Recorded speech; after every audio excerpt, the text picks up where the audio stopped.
동부 친구들 안녕하세요. 여러분 건강하게 잘 지내고 있나요? 우리가 코로나 때문에 아직 모여서 함께 예배하지 못하지만 여러분 있는 그 자리에서 살아계신 하나님을 예배하기 위해서 영상 앞에 모이신 것 정말 잘하셨습니다. 하나님께서 우리가 드린 예배를 기쁘게 받으시고 우리의 삶도 아름다운 은혜로 덮어주실 것을 믿습니다. 우리 이 시간 성경책을 앞에 준비하고 우리 마음과 정성을 다해 하나님을 예배하면 좋겠습니다. 우리 이 시간 하나님께서 우리를 예배로 부르시는 음성을 먼저 들으면서 주께 나아가겠습니다. 너희 권능 있는 자들아, 영광과 능력을 여호와께 돌리고 돌릴지어다. 여호와의 이름에 합당한 영광을 돌리며 거룩한 옷을 입고 여호와께 예배할지어다. 하나님은 영이시니 예배하는 자가 영과 진리로 예배할지니라. 아멘. 우리 다 같이 사도신경으로 우리의 신앙을 고백하겠습니다. 나는 전능하신 아버지 하나님, 천지의 창조주를 믿습니다. 나는 그의 유일하신 아들, 우리 주 예수 그리스도를 믿습니다. 그는 성령으로 잉태되어 동정녀 마리아에게서 나시고 본디오 빌라도에게 고난을 받아 십자가에 못 박혀 죽으시고 장사된 지 사흘 만에 죽은 자 가운데서 다시 살아나셨으며 하늘에 오르시어 전능하신 아버지 하나님 우편에 앉아 계시다가 거기로부터 살아있는 자와 죽은 자를 심판하러 오십니다. 나는 성령을 믿으며 거룩한 공교회와 성도의 교제와 죄를 용서받는 것과 몸의 부활과 영생을 믿습니다. 아멘.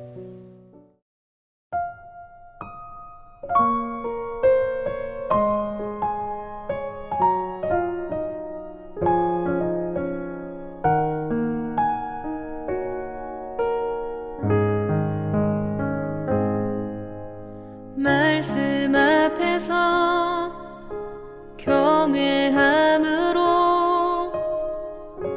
주께 홀로 섭니다. 생명의 말씀 읽고 순종해 주를 예배합니다. 기록된 말씀 힘이 있어서 진리로 우리 거룩해 하며 거룩한 말씀 세세 영원히 복음이 되어 말씀하시네. 하나님 말씀에 두려워 떠는 자, 그 말씀에 생명을 거는 자 한 사람 찾으시는 주님의 약속을 믿어. 하나님 말씀에 운명을 거는 자, 순종하며 주 따라가는 자, 영원한 하나님 나라 이뤄갈 주의 교회여 일어나라.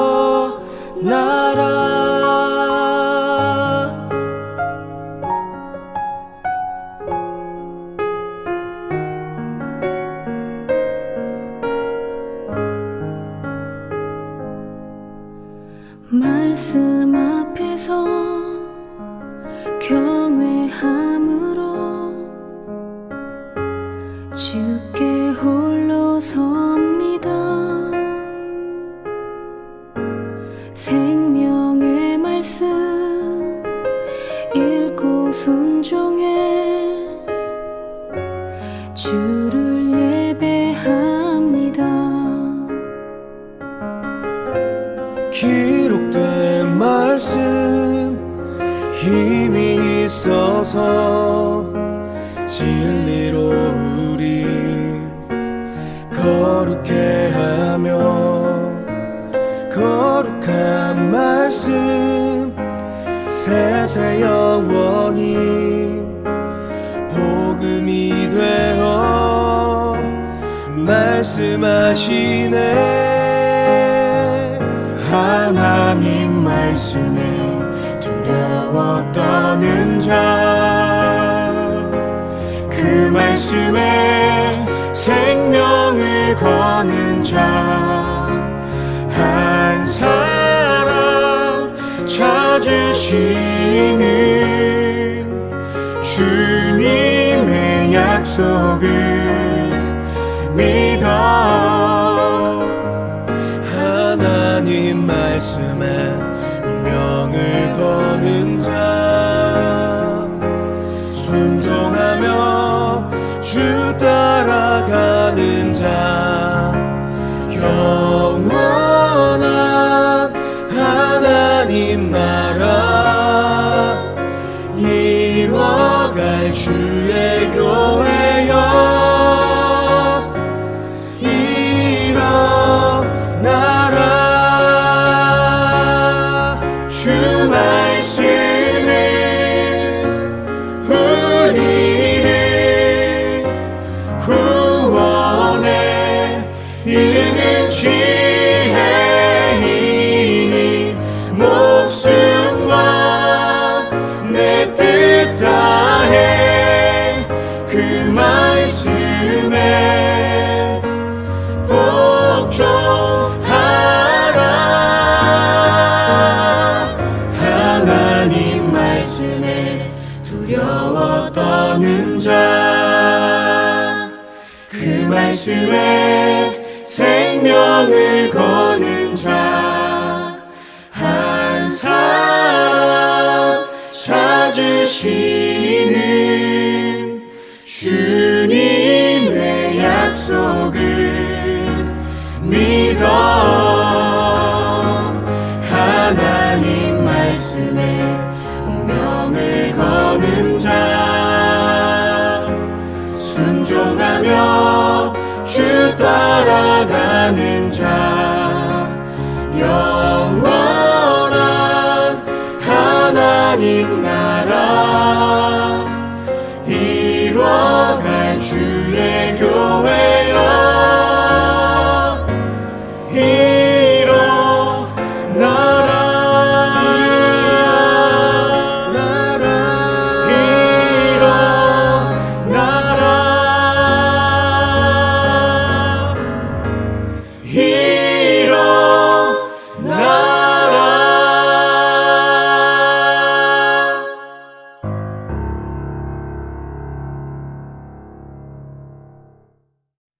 하나님께서 오늘 우리 고등부에 주시는 말씀은 구약성경 창세기 1장 28절 한 절의 말씀입니다.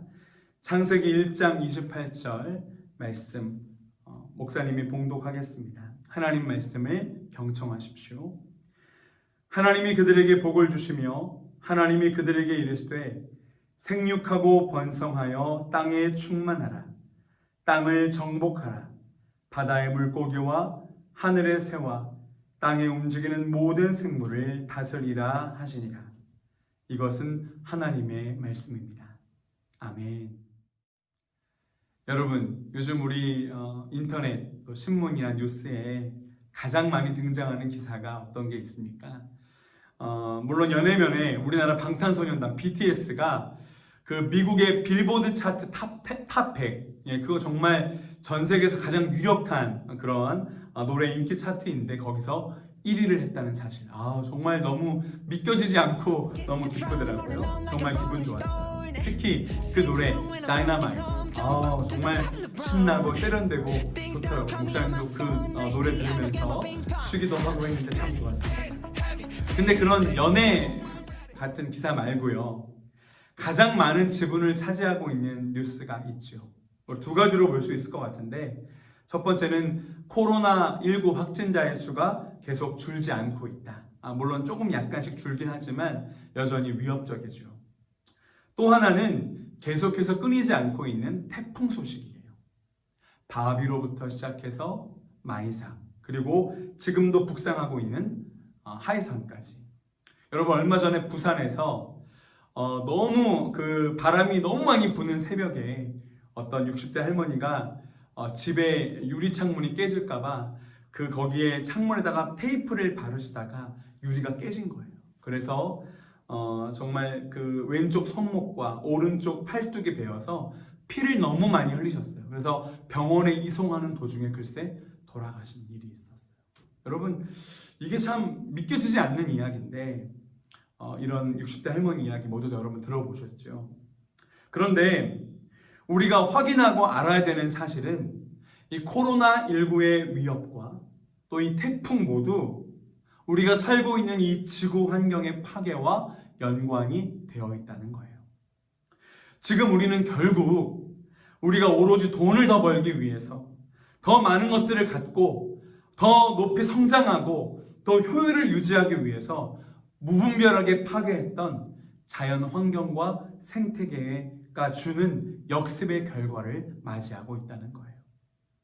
여러분, 오늘 본문 말씀에서 읽은 것처럼 하나님께서는 우리 인간들을 창조하시고 우리에게 이 땅과 이 땅에 거하는 모든 생명들을 다스릴 사명을 주셨어요.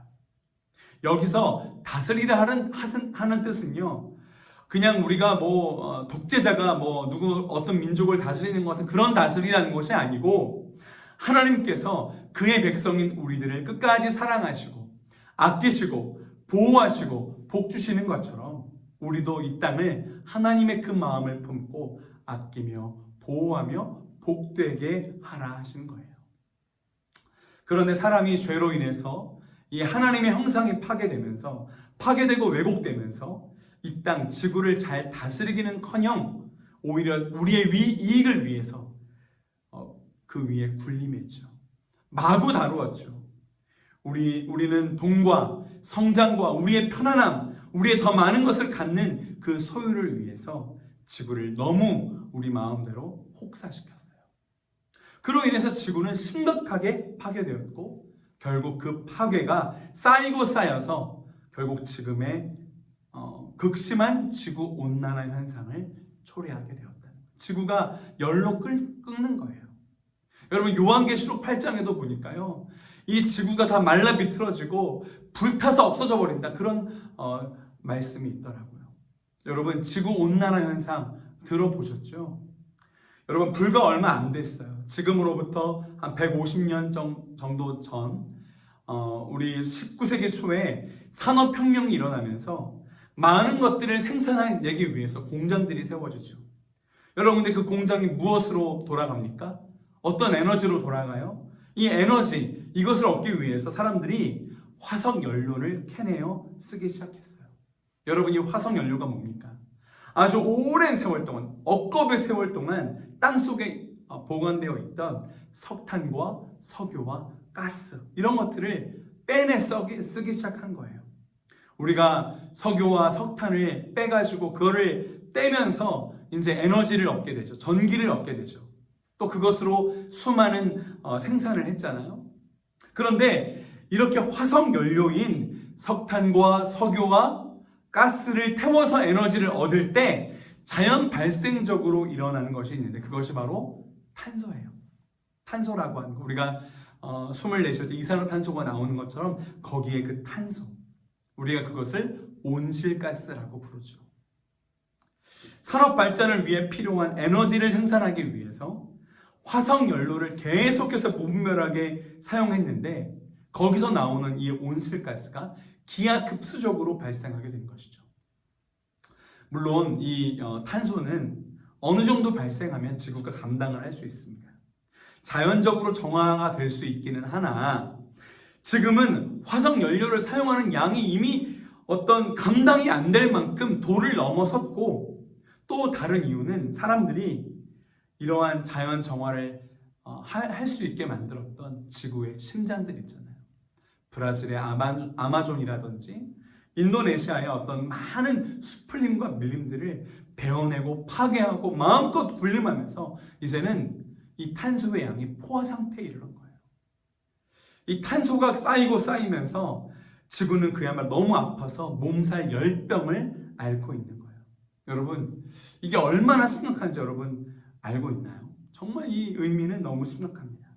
먼저 목사님이 설명하는 것보다 어떤 객관적인 어떤 정보를 전해주는 그게 더 좋을 것 같아서 목사님이 영상을 하나 준비했어요. 이 영상을 하나 보고 나서 계속해서 말씀을 이어갔으면 좋겠습니다. 우리 첫 번째 영상 한번 보시겠습니다. 자동차를 뭐 안 타고 뭐 전기를 뭐 아끼고 해봤자 그냥 이미 게임 끝. 되게 놀랐어요.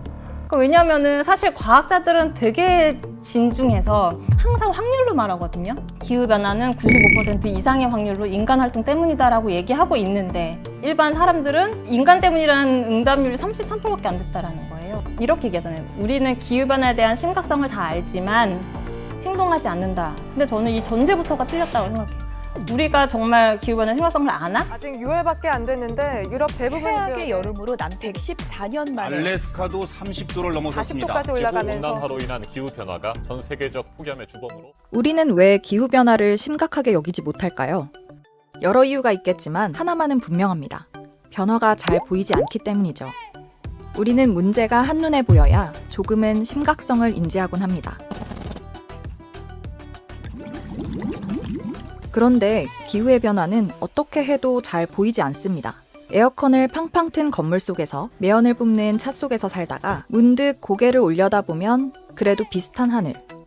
그러니까 과거에 가장 빨랐던 자연적인 그 변화라고 하면 2만 년 전에 빙하기에서 이제 10,000년 전 간빙기까지 오는 그 시간, 그때까지 지구 평균 온도가 4도가 상승을 했습니다.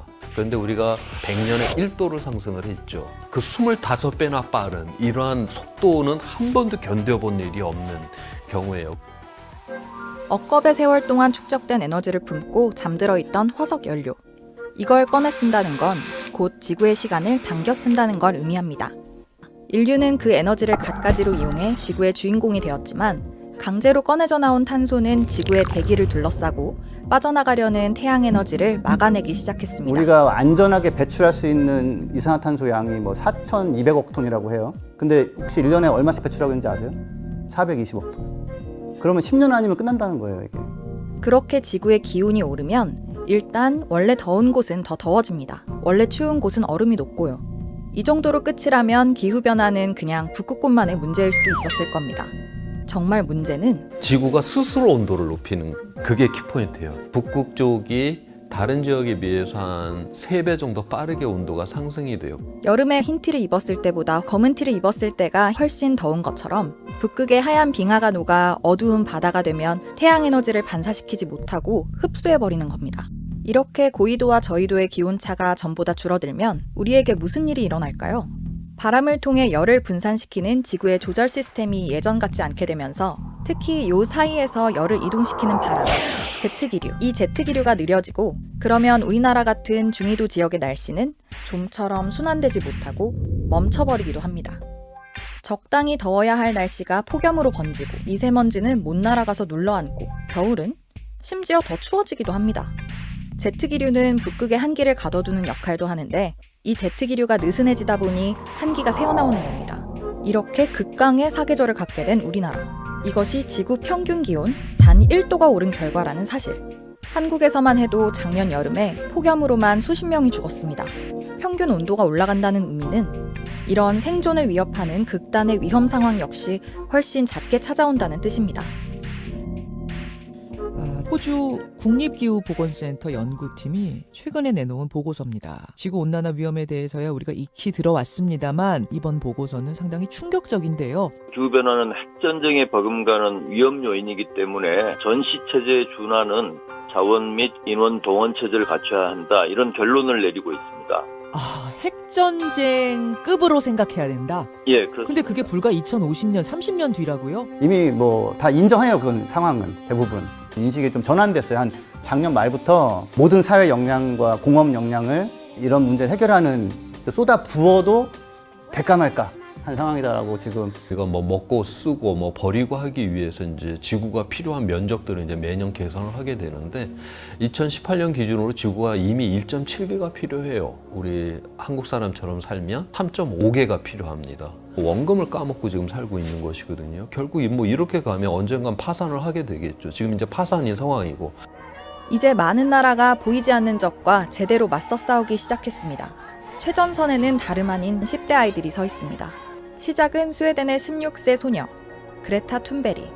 폭염에 휩싸여 있던 작년 8월, 그녀는 금요일마다 의회 앞에 앉아 기후변화에 무관심한 정치권을 향해 1인 시위를 벌이기 시작했고, 이 시위는 173개국의 등교 거부 운동으로 뻗어나갔습니다.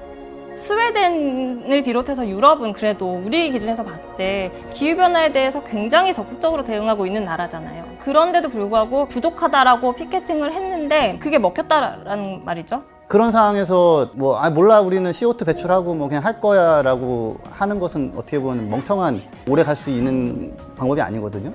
이럴 때가 아니네. 올해 대안도 있네. 전기 이걸로 받고, 자동차 이걸로 받고, 돈도 생각보다 남네. 우리나라는 사실 지금 가해국이기도 하거든요. 산업이 많아서. 이걸 전환시키면은 뭔가 만드는 능력이 있단 말이에요. 굉장한 그 영웅적인 국가가 될 수도 있는 거죠. 근데 그걸 아직 못 하고 있단 말이에요. 그래서 정신을 번쩍 차리고 이제 그쪽으로 역량을 막 기울여서 하면 와 이걸 넘겼네. 야 그때 진짜 아슬아슬했어. 장난 아니었어 그때. 그럴 수도 있는 거죠. 지금 우리에게는 두 가지 길이 있어요. 지금이라도 하나님 말씀과 뜻으로 우리의 길을 돌이켜서 우리가 조금 불편하고 우리의 이익에 손해를 본다 할지라도 하나님께서 우리에게 다스리라 맡겨주신 이 지구를 회복하고 살려낼 것인지, 아니면 이 돈과 성장과 이기심의 원리로 계속 살아가면서 결국 끝을 볼 것인지, 우리는 삶의 방향을 반드시 결정해야 합니다. 여러분, 우리 어떻게 해야 될까요? 유럽에서 어떤 학생이 참 말도 안 되는 선택을 했다, 이런 이야기를 들은 적이 있어요. 이 학생이 스위스 취리히에 사는 학생인데 친구가 독일 베를린에 있던 거예요. 그래서 취리히부터 베를린까지 가는데 방법이 두 가지가 있어요. 첫 번째는 비행기를 타는 거예요. 비행기를 타면 참 좋습니다. 1시간이면 가고요. 그리고 비용도 50유로밖에 되지 않아요. 그런데 기차를 타고 가는 방법이 있는데 이 기차는 8시간이 걸리고 150유로가 들어요. 여러분 같으면 당연히 뭘 타고 가야 됩니까? 당연히 비행기죠. 1시간밖에 안 걸리고 가격도 더 싸요. 가성비 최고예요. 여러분 뭘 타야 됩니까? 비행기를 타는 게 맞죠. 그런데 이 학생이 1시간이면 가게 되는 비행기를 타지 않고 8시간을 걸려 기차를 타고 가는 걸 선택했다는 거예요. 말도 안 되죠. 이해가 안 돼요. 왜 그랬을까요? 여러분 지금 유럽에서 그 학생들과 젊은 사람들 사이에서 아주 유행하게 되는 신조어가 하나 있어요. 그것은 바로 플룩샴이라는 단어인데요. 비행기 타는 것을 부끄러워하다, 이런 뜻이에요. 왜냐? 이 비행기를 타고 갈 때 발생하는 탄소, 이 이산화탄소, 그 연료를 뗄 때 나오는 온실가스의 양이 기차를 타고 갈 때 배출되는 온실가스의 양의 20배가 넘는다는 거예요. 내가 편안하게 또 가성비 있게 비행기를 타고 가는 것을 통해서 이 지구 환경이 파괴되는 것이 더 이상 부끄러워서 그렇게 못하겠다라고 하는 거예요. 대단하지 않아요, 여러분? 플룩샴. 또 영국에서 최근에 공항 활주로 증설 계획이 있었어요. 그런데 영국 법원에서 이것을 불법이다, 못한다라고 규정했다는 거예요. 그 이유는 공항을 증설하게 되면 온실가스 배출량이 늘어나서 자연 환경이 더 파괴되고 지구의 온도가 더 올라갈 수 있기 때문에 그런 결정을 내렸다는 거죠. 그런데 여러분, 우리나라 현재 준비되고 있는 공항이 여러분 몇 개인 줄 아세요? 여러분 정말 이 유한한 지구 속에서 계속해서 무한한 성장을 강행하는 것은 정말 위험한 일입니다. 더 이상 그렇게 하면 안 됩니다. 여러분 우리는 어때요?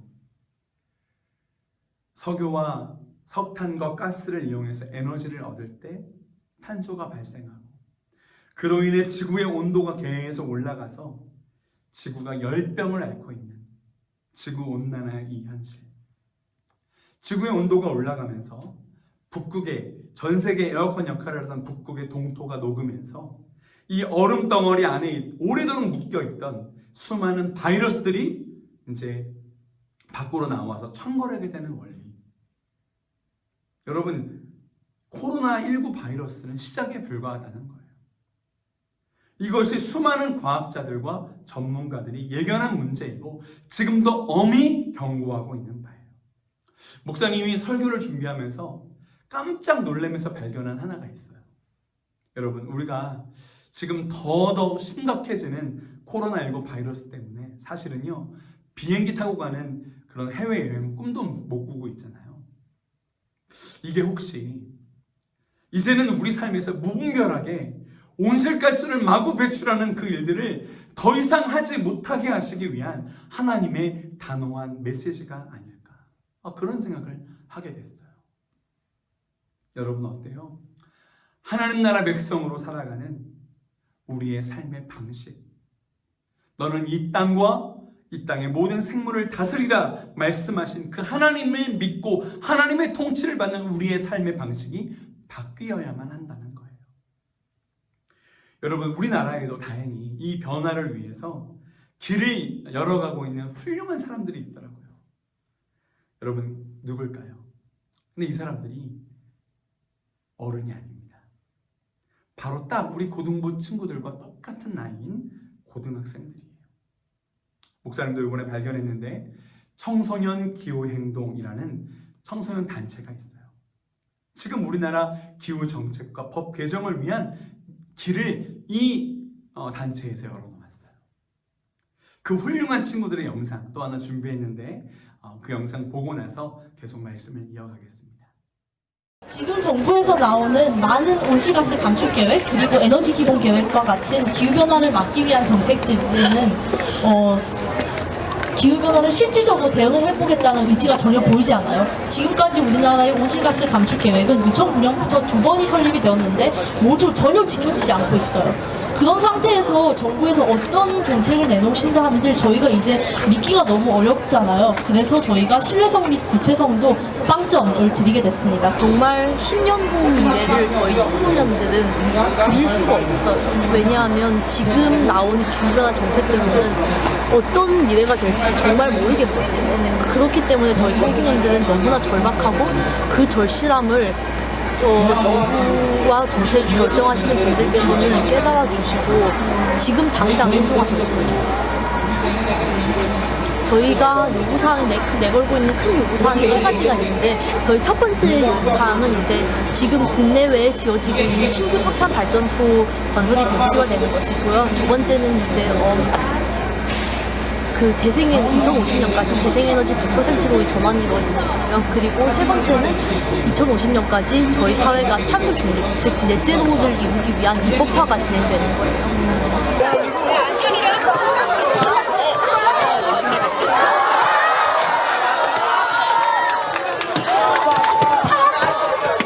온실가스의 배출 제도라고 적혀 있습니다. 파란판에 집중해 주세요.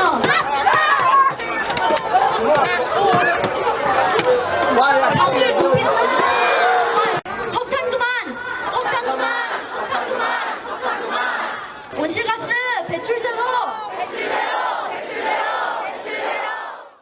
이 청소년 기후 행동 가운데 이러한 캐치프레이즈가 있더라고요. 기후에 눈먼 자들에게 미래는 없다. 기후에 눈먼 자들에게 미래는 없다. 여러분 아까 보셨죠? 이 기후 위기 운동을 정말 열심히 하는 어떤 고등학교 3학년 친구가 있어서 거기 계신 분이 물어봤대요. 왜 이렇게 열심히 하냐? 그랬더니 이 친구가 뉴스 기사를 하나 봤다는 거예요. 어떤 기사냐?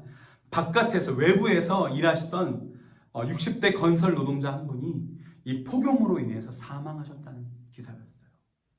그런데 그 폭염이 너무 심했던 나머지 그 노동자분의 사체를 봤는데 몸의 일부분이 익어 있었다는 거예요.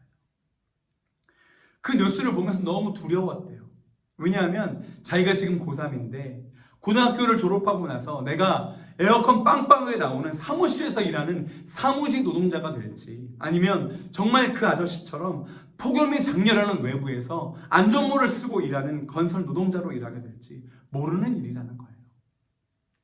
그래서 어른들이 이것을, 이 지구 환경의 문제를 그냥 먼 미래에 일어날 일처럼, 기껏해야 2050년 정도에 일어날 문제인 것처럼, 북극에 있는 북극곰에게 해당되는 문제인 것처럼 이야기하지 않았으면 좋겠다. 이 환경 문제는 바로 내년에 내가 어디 있을까의 문제이고, 지금 나의 문제이고 위협으로 느꼈다는 거예요. 여기서 우리가 그러면 내가 공부 좀 더 열심히 해서 에어컨 빵빵하게 나오는 데서 일할 수 있는 사람이 되어야지. 여러분, 그런 생각이 머문다면 그거는 정말 어리석고 정말 어디 가서 고등부, 우리 광주제일교회 고등부라고 하지 마세요. 우리는 하나님의 통치를 받는 하나님 나라 백성들이잖아요.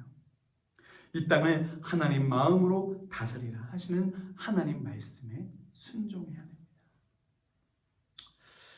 이 목사님에게도 그렇고 여러분에게도 정말 이건 심각한 문제이고 바로 당장 앞에 있는 현실의 문제예요. 특히 목사님은 아직 어린 아이들 9살, 6살, 2살 앞으로 살아갈 날이 훨씬 많은 어린 자녀가 셋이나 있잖아요. 정말 그 아이들에게는 더욱 심각한 문제라는 거예요. 목사님은 좀 너무 걱정이 되고 어떻게 해야 될까 고민이 많이 됩니다. 이 심각한 위기 속에 도대체 어떻게 해야 되는지 목사님이 막 찾아봤는데 정말 좋은 영상이 또 하나 있어서 목사님이 그 영상도 준비했습니다. 한번 그 영상도 하나 더 보고 말씀을 이어갔으면 좋겠습니다. 영상 보실까요? 저는 국립기상과학원에서요 30년 동안 일을 했고요. 지금은 자유롭게 기후위기에 대해서 공부를 하면서 지내고 지금 현재 변화는 오직 사람만이 화석연료를 썼기 때문에 일으킬 수 있는 그러한 변화. 고기를 덜 먹는 게 훨씬 탄소를 줄이는 데 도움이 되거든요. 이 지구상의 육상의 동물 중에서 67%를 사람이 잡아먹으려고 키우는 가축이고요. 야생은 3%밖에 없거든요. 그만큼 우리가 굉장히 과잉되게 지금 고기를 먹고 있는 것이고, 또 그 고기를 만들려고 하면 옥수수를 16kg을 소한테 먹여야지 소고기 1kg을 얻을 수가 있어요. 비료를 쓰고 동작기계를 돌려야 되고 저장하고 운동하고 다 화석연료를 써서 하잖아요. 소나 양에서 나오는 이러한 또 메탄가스들, 이러한 거로 인해서 우리가 아예 안 먹는다기보다는 우리가 이 지구를 좀 사랑한다면, 이산화탄소 배출을 제일 많이 하는 나라가 중국이고 2등이 미국이고 우리나라가 7위죠. 그러니까 미국, 중국이 굉장히 중요한 역할을 해야 되는 게 사실이에요. 1인당 에너지 사용량으로 보면 대한민국이 세계 최고 수준이에요. 미국과 한국이 에너지를 가장 많이 쓰는 나라. 미국의 트럼프 대통령은 안 한다고 합니다. 그런데 실제로 미국의 석탄 발전 사용량을 보면은 굉장히 빠르게 줄어들어요. 이 동부 해안과 서부 해안에 있는 주들이 돈도 많고 경제 활동도 되게 많고 사람도 많이 살거든요. 네가 그러던 말은 나는 한다. 100% 재생에너지 이런 거를 굉장히 차근차근 해서 잘 하고 있어요. 중국은 약간 양면성이 있어요. 사실은 유럽이나 미국에서 한탄하는 사람들이 중국을 보면서 중국처럼 해야 되는데 이러거든요. 시진핑이 생태 문명이라고 하는 걸 굉장히 중요한 국가 과제로 하면서 전기차나 전기 오토바이나 이런 굉장히 빠른 속도로 보급을 하고 있어요. 그렇지만 우리보다 훨씬 빠른 속도로 하고 있는 게 사실이고요. 태양광에 문제가 있는 것처럼 풍력이 문제가 있는 것처럼 우리나라가 OECD 국가 중에 유감스럽게도 재생에너지 비율이 꼴찌예요. 엉뚱한 발목을 붙잡고 있는 게 이제 더 문제인 거죠. 정책도 되게 중요한데 법이 바뀌어야 된다는 생각이 제일 커요. 이제는 그런 남 탓하는 게 아니라 법으로 확실하게 정하고 얼만큼 감축할 것인지에 대해서 나와 있으면 정부는 죽이 되든 밥이 되든 그 법대로 해야 되잖아요. 여기 써 있는 대로 읽을게요. 법으로 만들어라. 어차피 다들 말로 하면 못 알아쳐먹으니. 지금 세계 각국에서 일어나고 있는 기후위기, 그러니까 기후정의 운동의 메시지는 명확해요. 법을 만들어라예요. 이미 이 산업 구조 안에서 우리가 살고 있기 때문에 이 산업 구조, 에너지의 어떤 재편 이런 것들이 없이는 불가능해요. 얼마 전에 뉴욕시에서 강력한 기후법이 통과가 됐어요. 그 내용 중에 하나는 앞으로 통유리로 된 건물을 못 짓게 되었어요. 그런 빌딩을 갖고 있는 분들한테는 비용이 들어가는 거니까 굉장히 싫었겠죠. 그렇지만 뉴욕의 시민들은 그런 법이 통과될 수 있는 의원을 뽑아놨기 때문에 에너지를 굉장히 줄이고 화석연료를 줄이는 그러한 이제 사회를 이제 만들어갈 수 있는 그런 체계가 되는 것처럼 보다 효율적으로 우리가 기후 위기에 대응을 할 수 있다라고 봐요. 근데 법을 만들기 위해서는 각 정당들, 그러니까 정치권에서 이 법을 둘러싼 쟁점을 합의를 해야 돼요. 제가 속해 있는 이 산업자원위원회에서 그 법안을 빨리 통과를 시켜야 되는데 자유한국당 의원님들이 동의를 안 해주셔서 법안 통과가 잘 안 되고 있어요. 사실상 합의제에 가깝고 확보는 안 돼 있는 거고. 사실 이거 되게 한숨 나오는 상황이에요. 진정성을 가지고 기후위기를 막고자 하는 이런 전환을 얘기하는 국회의원이 뭐 한 줌도 안 된다라는 얘기거든요. 지금 국회를 보세요. 60, 70대가 대부분이에요. 그분들이 의사결정을 2050년을 상정을 해두고 지금 치열하게 싸울까요? 자기 문제로 인식하면서 지금 환경부에서 2050년 저탄소 장기발전 전략 그걸 유엔에 제출을 해야 되거든요. 그래서 그걸 위해서 지금 전문가 그룹을 통해서 공론화 과정이 있기는 해요. 근데 그 공론화 과정에 참여하는 사람이 뭔가 그렇게 70명이 모여 있고 2050년의 비전을 그린다고 했을 때 거기서 살아있을 사람 몇 명이나 되겠어요. 당장에 만약에 지금 청소년들이 거기 들어가면은 당장 행동해라 라고 말을 할 것 같거든요. 그리고 거기에 따른 무언가 더 적극적인 것을 요구를 할 것 같고 뭔가 주체가 되진 않고 이제 명목상 같이 데리고 가는 이런 모습이 조금 많이 보여가지고 근데 분명한 건 흐름들이 만들어지고 있는 것 같아요. 청소년 기후행동이라는 단체를 보게 됐어요. 기후변화에 대응하고 그런 정책을 요구하기 위해서 길거리에 나간다는 거예요. 우리나라에서 거의 이 정도의 대규모 기후정의 운동 이런 집회 시위는 처음으로 있는 일이에요. 청소년들이 사물놀이 할 때 길트기 한다고 하죠.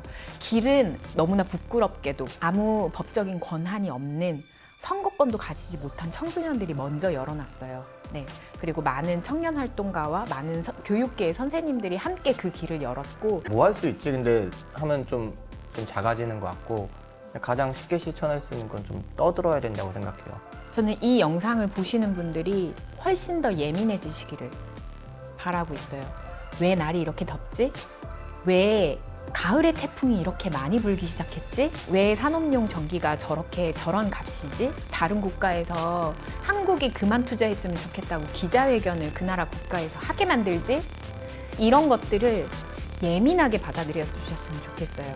왜 내가 그 폭염을 견뎌야 하며 이것이 당연한 것이 아니라 사실은 그거 하나하나가 기후위기의 징후이고 신호인데 그 신호를 잘 포착을 하셔서 손가락 행동으로 이어주시기를 그 관련된 기사들을 열심히 손가락으로 퍼나르시고 이 영상도 퍼나르시고 좋아요 하시고 네, 엄지손을 열심히 예민하게 움직여주시기를 좀 바라고 있습니다. 이 땅을 다스려라. 이 하나님 말씀 안에는요. 지구를 회복시키고 살려내고 아끼고 보존하라 하시는 하나님의 뜻이 담겨 있는데 목사님도 이 하나님 마음을 깨닫고 이제부터 어떻게 살아야 될까? 내가 이 심각한 건지 이제는 알겠는데 깨달았는데 어떻게 해야 될까?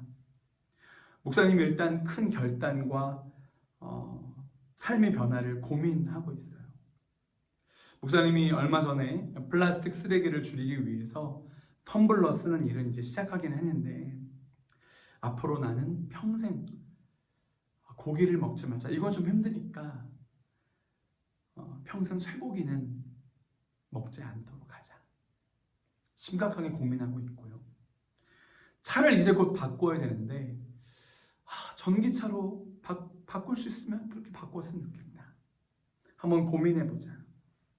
그리고 나중에 이 환경을 위한 법을 개정하려고 할 때 내가 적극적으로 좀 움직이자 이런 결단을 좀 했어요.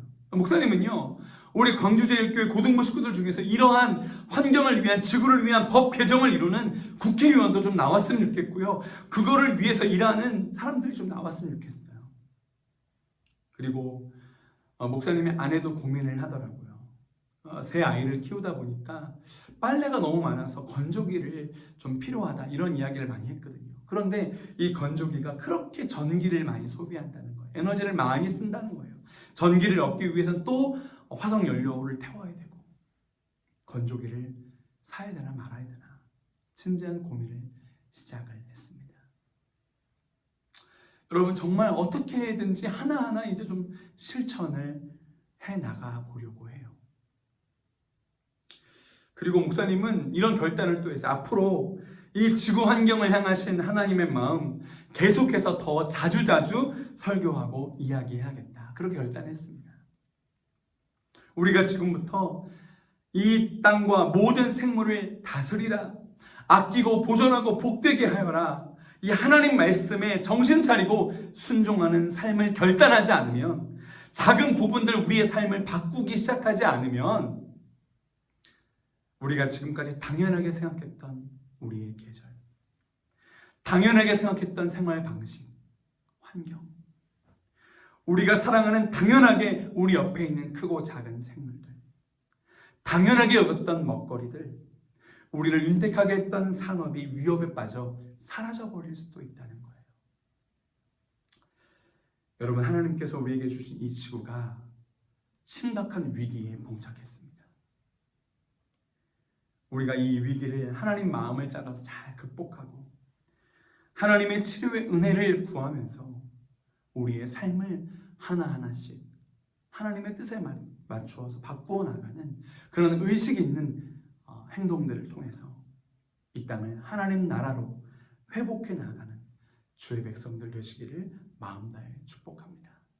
기도하겠습니다. 하나님, 정말 이 지구가 위기에 봉착했습니다. 지구가 계속 아프다고 소리를 지르고 그 아픔을 표현하는 것을 우리는 뉴스를 통해 보게 됩니다.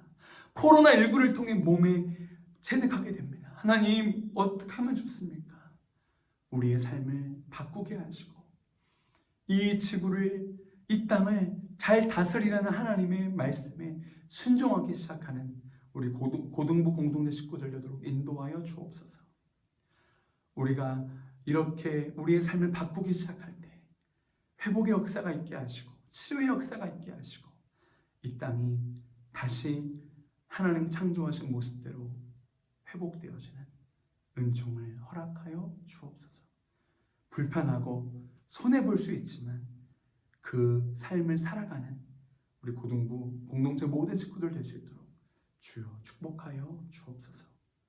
주의 은혜를 구하오며 우리 주 예수 그리스도의 이름으로 기도드립니다. 아멘. 높은 산들이 낮아지고 험한 길이 평탄해지고 골짜기가 메워지는 새로운 하늘과 땅이 우리 가운데 소망으로 자리를 잡아 꿈을 꾸게 해. 불합리한 현실 속에서 주의 사랑을 외치게 해.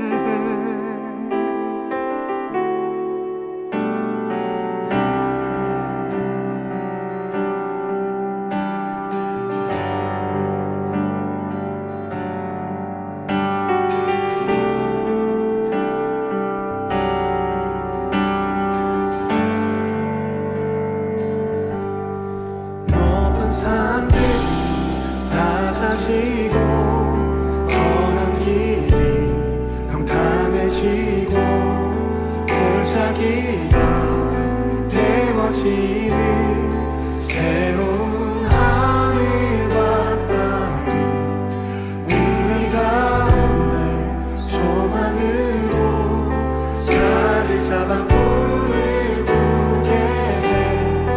불합리한 현실 속에서 주의 사랑을 외치게 해. 주의 나라 주의 뜻이 이 땅 가운데 이루어지리. 우리를 통해 주가 일하시네. 주의 나라 주의 뜻이 이 땅 가운데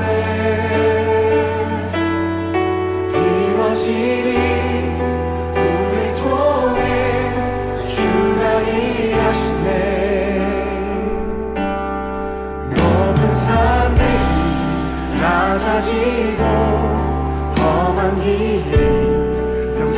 환해지고 골짜기가 메워지는 새로운 하늘과 땅 우리 가운데 소망으로 자리 잡아 꿈을 꾸게 해 불합리한 현실 속에서 주의 사랑을 외치게 해 주의 나라 주의 뜻이 이 땅 가운데 이루어지니 우릴 통해 주가 일하시네 주의 나라 주의 뜻이 이 땅 가운데 이루어지니 우릴 통해 주가 일하시네 주의 나라 주의 뜻이 이 땅 가운데 이루어지니 우릴 통해 주가 일하시네 주의 나라 주의 뜻이 이 땅 가운데 이루어지니 우릴 통해 주가 일하시네 주의 나라 주의 뜻이 이 땅 가운데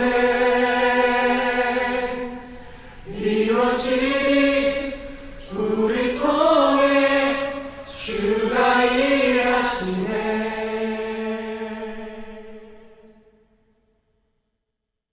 축도하겠습니다. 우리 주 예수 그리스도의 놀라우신 은혜와 아버지 하나님의 극진하신 사랑하심과 성령 하나님의 신비한 교통하심이 오늘 아파하는 주구를 바라보며 하나님의 그 아픔을 마음에 품고 다시 하나님의 말씀 이 땅에 거하는 모든 생물을 다스리라 하시는 하나님 말씀을 순종함으로 우리의 삶 하나하나 바꾸어 나아가기로 마음에 결단하는 우리 고등부 공제 모든 식구들 머리 위에 이들의 삶과 가정과 학업과 일터와 미래 위에 이 나라 이 민족 위에 애통하고 있는 이 지구 위에 이제로부터 영원까지 함께 하시옵기를 간절히 축원하옵나이다.